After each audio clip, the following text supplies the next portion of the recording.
Hello guys! Welcome to my YouTube channel. This is Sir Jess once again. Samahan nyo ko guys sa paggawa ng simpleng numeracy material. And ginawa ko to siya guys during my vacant time. Sa bahay ko pa to guys na print and then dinala ko dito. And napakasimple lang guys itong numeracy material ko pero helpful ito para sa akin. And also to my learners who will use this material. So ang ginawa ko lang dito guys is nagprint ako sa coupon band ng hands and also the smiley face, and then ikakat mo lang yan gamit yung gunting, and then dapat meron kang glue kasi gagamitin yung glue sa pagdugtong nitong mga parts na ginupit ko. And aside from that guys, this is also my stress reliever if I am stressful or I am thinking that something is bothering on my mind. Kaya occasionally, this is what I am doing. And bago ko pala makalimutan guys, if you are new in my channel, don't forget to subscribe and hit the notification bell para updated ka sa mga educational videos and vlogs in my channel. So ayan, at nilalagyan ko na ng glue guys kasi dudugtong ko na yung mga parte ng katawan ng ating yung hands at saka yung smiley face natin. And then meron tayo dyang pa-effect na bubuksan yung magkabilang hearts o yung divided na hearts. And then lalabas dyan yung operation at saka yung 1-digit number.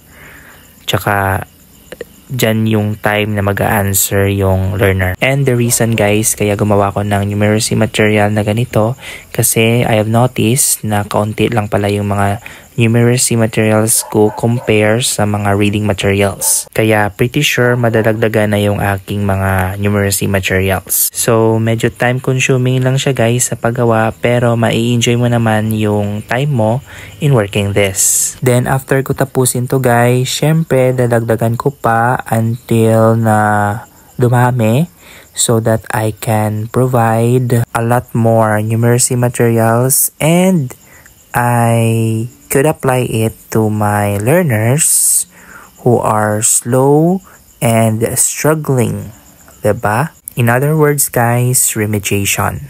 Ayan, at concentrated talaga ako guys sa pag-work nito kasi dapat pantay yung hearts at saka align siya sa ulo ng ating smiley face so that it is attractive to look on and catchy to the eyes of the learners of mine. So 4 pieces lang muna guys yung aking pinrint kasi I just wanted to know kung okay siya.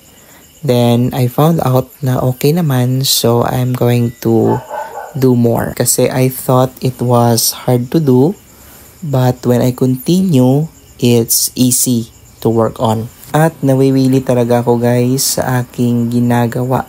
Ayan, so parang nakakalimutan ko yung mga problema at saka yung mga stress. So ayan, at malapit ko nang matapos yung isa guys. So ipapakita ko sa inyo kung paano siya gagamitin. And moreover guys, naganda din ako sa aking ginawa kasi parang gusto ko ring gamitin siya sa aking sarili. So ayan, at tatapos ko na yung isa guys. Ayan, so dapat try yung ating glue para hindi makuha yung ating dinikit.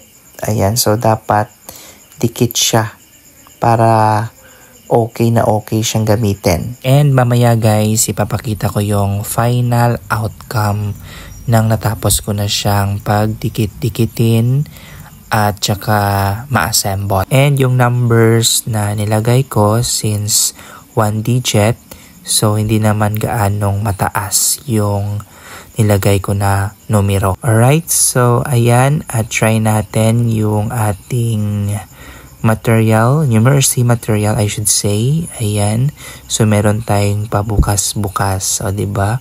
Close open, diba guys? At maganda rin siya guys pang design sa classroom, o diba? O diba, dalawa yung kanyang purpose, pang design or pang decor, at syempre ma-apply mo pa siya sa mga learners. Ayan, so try natin, o diba, bukas, close.